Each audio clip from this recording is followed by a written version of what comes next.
Hey guys, how's everyone doing? It's Dazar here signing in. Hope everyone is doing well. Well, here we are. The Yankees continue to roll. Winning ways. Best record in baseball.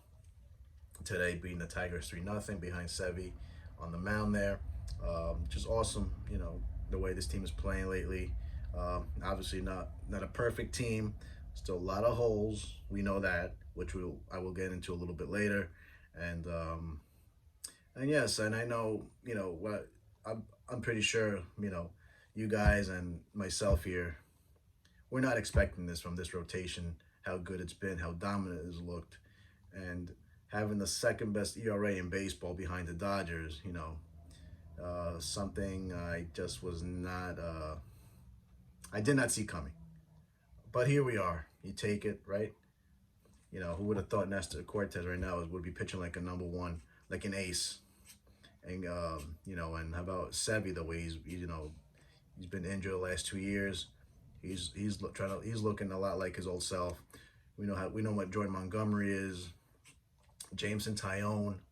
I know last year in the beginning of the season we were all getting a little frustrated with him, but we knew. But then again, you have to think the fact that he was coming back from his second Tommy John surgery, so you got to give him some time. Then he won AL Pitcher of the Month, and obviously, unfortunately, he went down with an injury. But this year, he's been awesome. He took a perfect game into the eighth inning there. We all know, that great game with the Anthony Rizzo clutch pinch hit two-run single, which is big. And Garrett Cole, he's been looking a lot like himself after getting into a slow start. And he was definitely a big question mark, but he seems like he's been, answering all those calls. So we hope he continues to do that, as well as a rotation. So, so yeah, this team just continues to find ways to win. Especially the fact that the starters have been giving us length because we're very a little short there in the bullpen with injuries with Chapman and Chad Green and Loizaga. And unfortunately, these guys were pitching; they were not effective. So, so we'll see. I think that's where an area of need the Yankees will be looking to see making trades at the trade deadline. But I think it's still too soon for that, or especially the fact that there's an extra round of the playoffs, which teams probably still think that there's a chance they could make it. So we'll see. Right now, our lineup got healthier with returns of Donaldson and Stanton. So we went through a little phase there where we were scoring much runs. So hopefully you get a little more consistent of the offense, and yes. So after we learned today um, things that went on that took place yesterday after the game. So today the reports were that Miguel Andujar, once he was notified that he was going to be sent back down to Scranton, he immediately requested the Yankees to trade him because I guess, well, I don't guess, but I'm sure Miggy has had enough already with this whole thing back and forth, jerking him around, calling him up for a game here or there, and then boom, sending him back down. Which, you know what, and I don't blame Miggy, and I think he's actually 2 years too late on this. I've always said I don't know what the hell. I'm surprised Miggy could, keep his composure here after being pretty much just been thrown around all over, you know. And let me tell you, and Miggy has come a long way playing defense in left field. I remember when they first started putting him out there, I was like, you had to like hold your breath on a routine fly ball.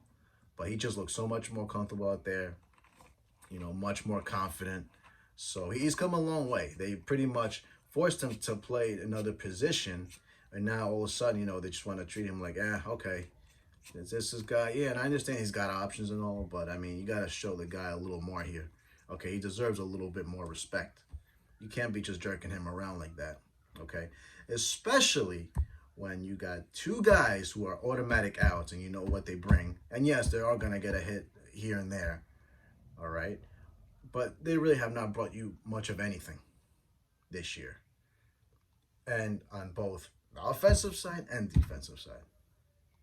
All right, so I know the Yankees. You know what? You're paying Aaron Hicks $10 million a year. You're probably playing Joey Gallo, I don't know, like what is like $8 million a year.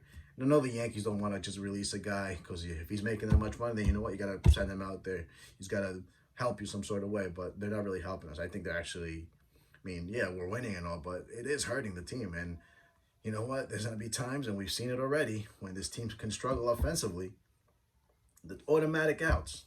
They're not going to give you anything. So I think Andujar here deserves you a little more respect.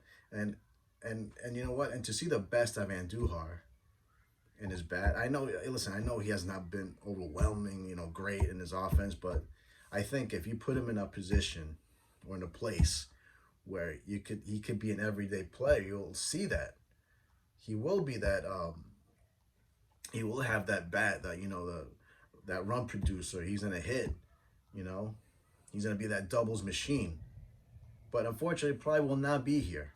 And I hope it is. I'd much rather have Miguel Andujar out there in left field rather than Joey Gallo or Aaron Hicks. I'm over it already with those two guys. Okay, I'm done. I'm over it.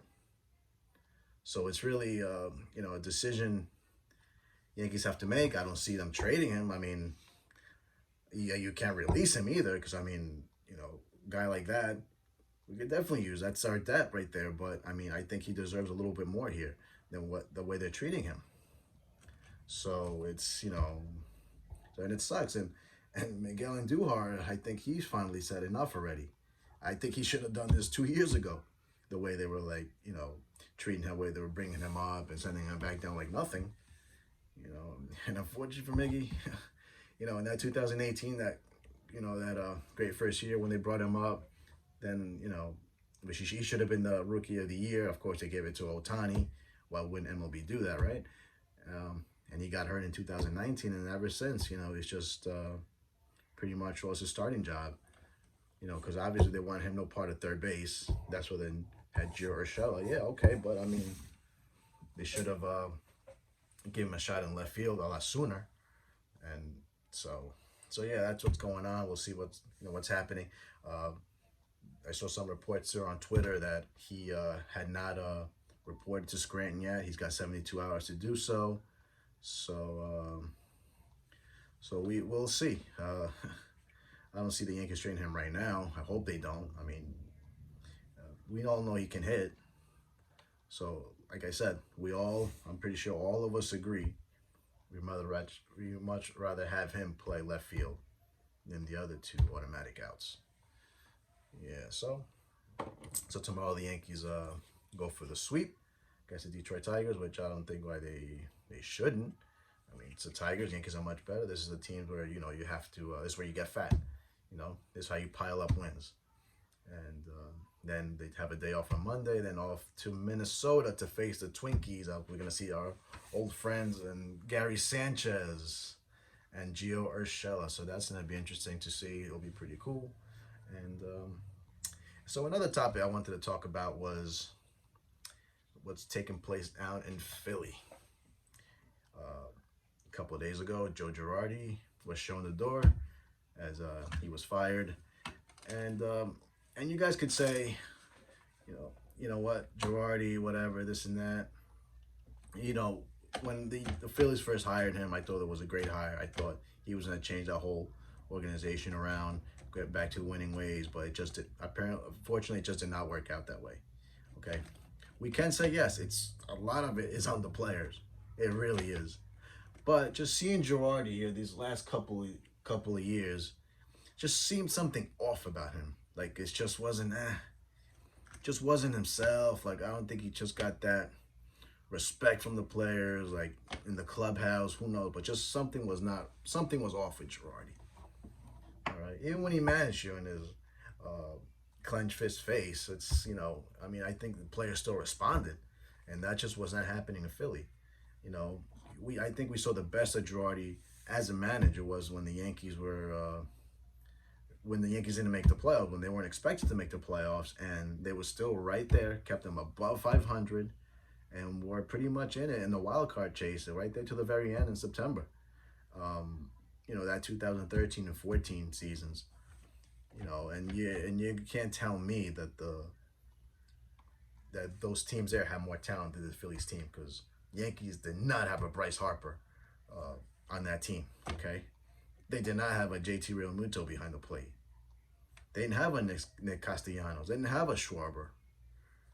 Okay, we had a bunch of these. We had the John Ryan Murphy, Chris Stewart, bunch of washed up veterans on the back end of their careers.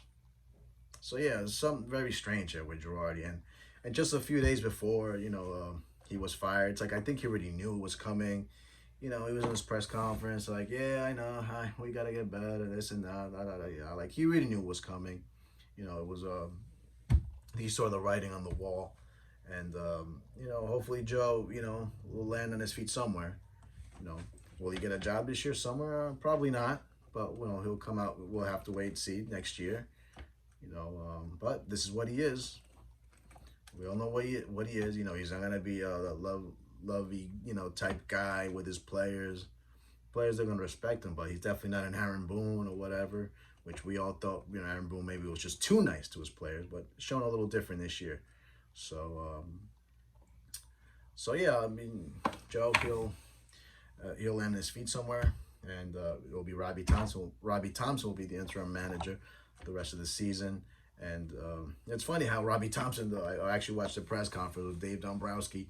Robbie Thompson was, he's really good. He's close to Joe Girardi, and right there in the press conference, he's pretty much saying like, I'm gonna be this, I'm gonna be that, pretty much the opposite of what Joe is. So yeah, I'm sure there's something going on there, something that happened, and Joe probably lost the clubhouse, and now the Phillies have won 2 in a row. So hopefully that's it's a turnaround for them. So we'll see. Still have a long season to go. So yeah, guys. So hopefully the sweep against Detroit. We'll talk real soon.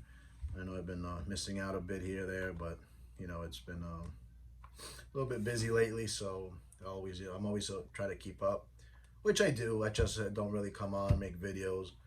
So make sure you subscribe, all right, to my channel. Thanks for watching, guys. We'll talk to you soon. This is our here. The evil empire lives. Take care.